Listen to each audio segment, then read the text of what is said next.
अगले सीन में हम लोग तीन मेट्स को बातें करते हुए सुनते हैं। एक मेट कहती हैं कि क्या तुम्हें लगता है कि जो लेडीज लेटे है वो हिस क्रिस की बेटी हो सकती हैं, क्योंकि जब से वो आई हैं तब से पूरा परिवार कैपिटल में ही है, शायद वो उन्हें वारिस बनाना चाहते हैं। जिस पर दूसरे मेट कहती हैं लेकिन मास्टर सेल्फियस के बारे में क्या। हम देखते हैं सेल्फियस ये सारी बातें सुन रहा था, फिर वो वहाँ से जाने लगता है, लेकिन तभी वो मेड कहती है शायद हरग्रेस इसलिए जा रही हैं। ये सुनकर वो रुक जाता है। वो आगे कहती है कि तुमने कहा था ना कि वो शायद चली जाएगी, जिस पर वो मेड घबराते हुए कहने लगती है कि मैं श्योर नहीं हूँ और मैं अभी अभी ही यहाँ पर आई हूँ। तो वो पहली वाली मेड और कुछ कुछ कहने लगती है, जिस पर चिल्लाती है कि बस करो, हम लोग घर के अंदर है, मुझे तुम्हें ये कभी बताना ही नहीं चाहिए था। बीच वाली मेड कहने लगती हैं कि लेकिन मैं हरग्रेस को पसंद करती हूँ और वो लेडी स्यूट से भी काफी करीब लगती हैं। जिस पर पहली वाली मेड कहने लगती हैं तो क्या हुआ, वैसे भी वो चली ही जाएंगे और उनके लिए मुझे लगता है कि डिवोर्स सबसे अच्छा है, क्योंकि यंग मास्टर सेल्फियस तो थे ही और अब लेडी स्लेटी भी आ चुकी हैं। अगर उनके बच्चे, तभी दोनों मेड शॉक हो जाते हैं क्योंकि उनके सामने सेल्फियस था। अगले सीन में हम लोग पैराशूटी को सेल्फियस के साथ देखते हैं। वो उससे पूछ रही होती हैं कि क्या हुआ था, जिस पर सेल्फियस कहने लगता है कि मैं नहीं चाहता कि आप चले जाएं, लेकिन मुझे डर है कि शायद उन्होंने जो कहा है वो सच है। पैराशूटी कहने लगती है कि सेल्फी, मुझे पता है कि उन्होंने जो कहा उससे तुम्हें काफी ज्यादा चोट पहुँची है। फिर वो सेल्फियस के चेहरे को देखती हैं जो कि काफी शॉक में था। आगे हम लोग हाउसकीपर को उन मेड्स के साथ देखते हैं, जिससे उन्होंने बता दिया था कि उन्होंने किस बारे में बात किया था।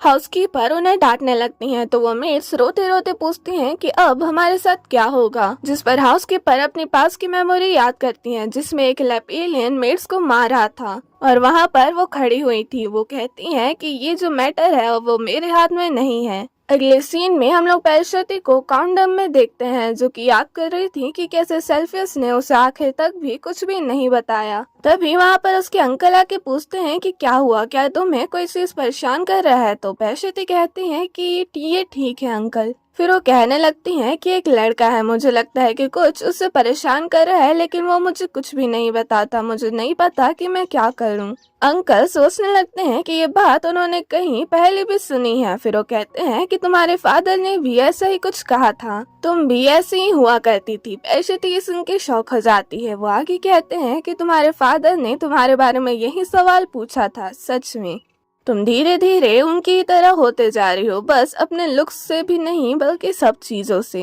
वो याद करते हैं कैसे वो पास में रो रहे थे कि उनका सिर कितना बड़ा है और इस तरह उन्हें कोई भी नहीं मिलेगा शादी करने के लिए। जिस पर पैराशूटी और उसके फादर कहते हैं कि ये इस कारण है क्योंकि हमारे जो बाल हैं वो लाइट कलर के हैं, ये बस एक इल्यूजन है। पैराशूटी भी इस बात पे हाँ कहती है और रोते रोते अंकल सोचते हैं कि ब्रदर पैराशूटी, मेरे पास भी एक मिरर है।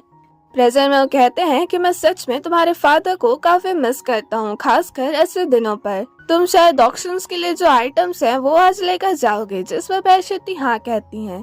कैरिस में बैठे हुए वो सोच रही थी कि शायद उसे सेल्फियस से मिलने उसके एकेडमी जाना चाहिए। और अगले सीन में पैराशूटी एकेडमी पहुंच गई होती हैं। वो एक टीचर से बात कर रही थी। वो पूछती है कि सेल्फियस कैसा कर रहा है, जिस पर वो टीचर सेल्फियस की तारीफ करने लगती हैं। लेकिन वो कहती हैं कि दूसरे स्टूडेंट्स को सेल्फियस के साथ घुलने मिलने में काफी तकलीफ हो रही है, शायद वो कैपिटल में बड़ा नहीं हुआ है इस कारण। फिर वो पैराशूटी को सेल्फियस के क्लासरूम के बाहर लेके जाती हैं। पैराशूटी देखती है कि सेल्फियस काफी मेहनत कर रहा था। टीचर पूछती हैं कि क्या वो सेल्फियस से मिलना चाहेंगे, जिस पर पैराशूटी मना कर देती हैं। बाहर आने के बाद वो टीचर कहने लगती हैं कि अगर आपको कोई दिक्कत ना हो तो मेरे हस्बैंड को लेब्रॉन्स के सामानों को कलेक्ट करने में काफी मजा आता है और मैंने सुना कि उस गिल्ड के जो हेड हैं वो एक फंड रेजिंग पार्टी में बिजी है और ग्रेस उस पार्टी को होस्ट कर रही है ना। अगर आपकी परमिशन हो तो क्या मैं भी उस पार्टी में आ सकती हूँ मेरे हस्बैंड और अपने बच्चे के साथ। जिस पर पैराशूटी हाँ कहती है तो वो टीचर काफी खुश हो जाती हैं। वो कहती हैं कि ये मेरे बच्चे के लिए भी काफी अच्छा एक्सपीरियंस होगा। पैराशूटी सोचने लगती हैं कि एक अच्छा एक्सपीरियंस, ये सेल्फी के लिए भी एक काफी अच्छा एक्सपीरियंस होगा। अगर किस्मत अच्छी रही तो वो दूसरे छोटे नोबल्स के साथ भी दोस्ती कर पाएगा। तभी उन लोग की नजर एक बच्चे पे पड़ती है। टीचर कहने लगती हैं कि तुम यहाँ पर क्या कर रहे हो, ये क्लास का समय है, क्या तुम फिर से स्किप कर रहे हो। वो कहता है कि मैं तो बस बाथरूम इस्तेमाल करने के लिए आया था। तो वो कहने लगती हैं कि ये बिल्कुल अपोजिट डायरेक्शन है। फिर वो उसे ग्रैंड डचेस को ग्रीट करने के लिए कहती है, जिस पर लड़का पैरशती को पहले घूरता है और फिर बो करता है। फिर टीचर उसे जल्दी से क्लासरूम जाने के लिए कहती हैं। पैरशती उसके जाने के बाद कहती हैं कि वो लड़का काफी यूनिक है। तो टीचर कहने लगती हैं कि सेल्फी उस लड़के से अलग कभी भी एक भी क्लास नहीं छोड़ता है। वहाँ क्लासरूम से सेल्फियस की नजर पैरशती पे जाती है। फिर हम लोग डैनियल को ग्लोरिया के साथ देखते हैं। वो ग्लोरिया से उन मेट्स के बारे में माफी मांग रहा था, जिस पर वो कहती हैं कि परेशान मत हो, जो ग्रैंड डचेस हैं उन्होंने पहले डिसाइड कर लिया है कि उनके साथ क्या करना है। डैनियल जब देखता है तो उसे पता चलता है कि 2 मेट्स को उसने सिविल में और 1 मेट को उन्होंने वहाँ सेल्फी जहाँ पर रहा करता था वहाँ पर भेज दिया है। जिस पर वो कहने लगता है कि लेकिन क्या ये ठीक नहीं होगा कि हम लोग उन्हें फायर कर दे ताकि वो दोबारा काम ना कर पाए। ग्लोरिया कहती है कि मुझे भी ऐसा ही लगा था, लेकिन जो ग्रैंड डचेस हैं वो दूसरे तरीके से सोचती हैं। वो उन मेट्स को सेल्फी के लिए इस्तेमाल करना चाहती हैं। तभी वहाँ पर पैरशती सेल्फियस के साथ आ जाती हैं। ग्लोरिया पूछती है कि क्या स्कूल जल्दी खत्म हो गया, जिस पर सेल्फियस कहते हैं कि हाँ, और हमें कुछ घंटों पहले का सीन दिखाया जाता है। जो सेल्फियस है वो क्लासरूम से बाहर आ गया था। उसकी टीचर पीछे परेशान होते हुए कहती हैं कि सेल्फियस क्लास के बारे में क्या। पैरशती कहती हैं कि उनके टीचर काफी अच्छी थी कि उन्होंने इसे जल्दी घर भेज दिया। ग्लोरिया पूछने लगती हैं कि क्या तुमने डिसाइड कर लिया है कि तुम्हें पार्टी में किसे बुलाना है, जिस पर पैरशती कहती हैं कि हाँ, मैंने लगभग लिस्ट बना लिया है। तो ग्लोरिया कहती हैं कि मैं अपने कुछ लोगों को भी बुलाना चाहूंगी, जिस पर पैरशती कहती हैं कि ये काफी अच्छा होगा। कल मैं लेब्रॉन से जो आइटम्स मिले हैं उन्हें लेडी सियोर्से के साथ और मैं जो कॉन्डम से आइटम्स लेके आई हूँ उनको सेल्फियस के साथ देखूंगी। फिर वो सेल्फियस की तरफ देखते हुए कहती हैं कि सेल्फी, क्या तुम भी पार्टी में आना चाहोगे? तुम्हारे टीचर भी अपने बच्चे के साथ आएंगी। ग्लोरिया भी कहती है कि हाँ, ये काफी अच्छा आइडिया है क्योंकि तुम हमारे वारिस और फ्यूचर में ऐसे इवेंट्स काफी ज्यादा होंगे। तुम्हें अभी तक इन सारी चीजों में इन्वॉल्व होना चाहिए, लेकिन हमारे घर के जो लीडर्स हैं वो इतने ज्यादा सोशली एक्टिव नहीं है। जिस पर सेल्फियस मान जाता है। डैनियल कहने लगता है कि जो टेलर है वो जल्दी ही यहाँ पर आ जाएगा, शायद हम लोग उनको यंग मास्टर के लिए एक आउटफिट बनाने के लिए भी कह सकते हैं। पैरशती सेल्फियस से पूछती है तो सेल्फियस कहते हैं कि ठीक है।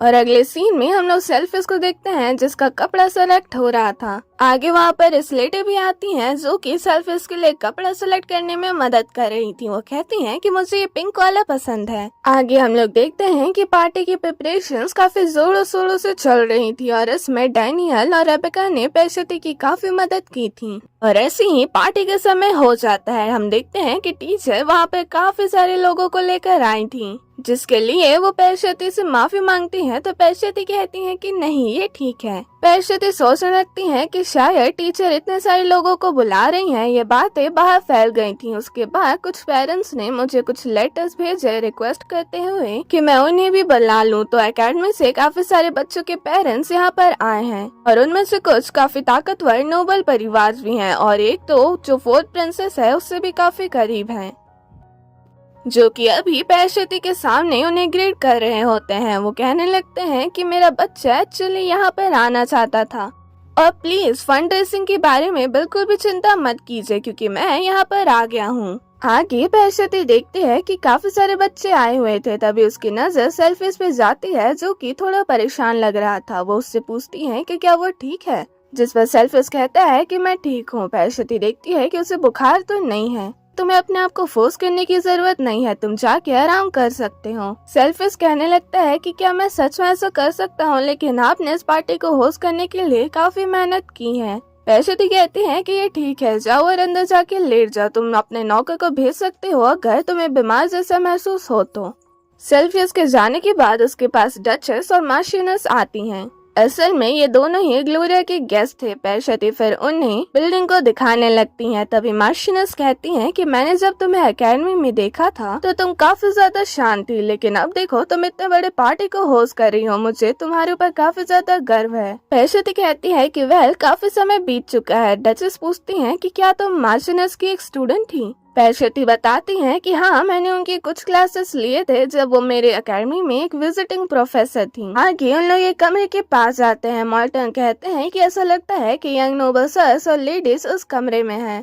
तभी अंदर से कुछ आवाजें आने लगती हैं। वहाँ पर एक बच्चा कह रहा था, देखा, मैंने तुम्हें कहा था ना कि उसके पास कोई भी पावर नहीं है, कुछ भी नहीं कर सकता है। मेरा मतलब, क्या तुमने उसके चेहरे को देखा? जिस पर दूसरा कहता है कि उसके बारे में क्या, वो तो मुझे ठीक लग रहा था। तो बच्चा कहता है कि हाँ, सही कहा, लेकिन ये क्लियर था कि अंदर से वो काफी ज्यादा परेशान है। दूसरा कहने लगता है कि अच्छा, तो वो सब बस एक नाटक था। सोचा जाए तो जब उसने क्लास के समय ग्रैंड डचेस को देखा था तो वो बाहर भाग गया था। शायद वो अपने स्टेप मदर से भी काफी डरा हुआ है। सही कहा, और ऐसा भी नहीं है कि वो ग्रैंड ड्यूक का असली बेटा है। मेरे डैड ने मुझे ये बताया। उन्होंने कहा कि ये सच में सच है, लेकिन जो दूसरे नोबल्स हैं वो इसके बारे में इतना बात नहीं करते। उसको जन्म देने वाली माँ भी उसे छोड़कर भाग गई, जिस पर तीसरा बच्चा, जो कि काफी डरा हुआ था, कहने लगता है कि हम लोग अभी ग्रैंड ड्यूक के घर पे हैं, तुम्हें सोच समझ के बातें करना चाहिए, और शायद वो जो कहते हैं वो सच ना हो। जिस पर दूसरा बच्चा उसे मारते हुए कहता है कि हमारे अलावा यहाँ पर कोई भी नहीं है।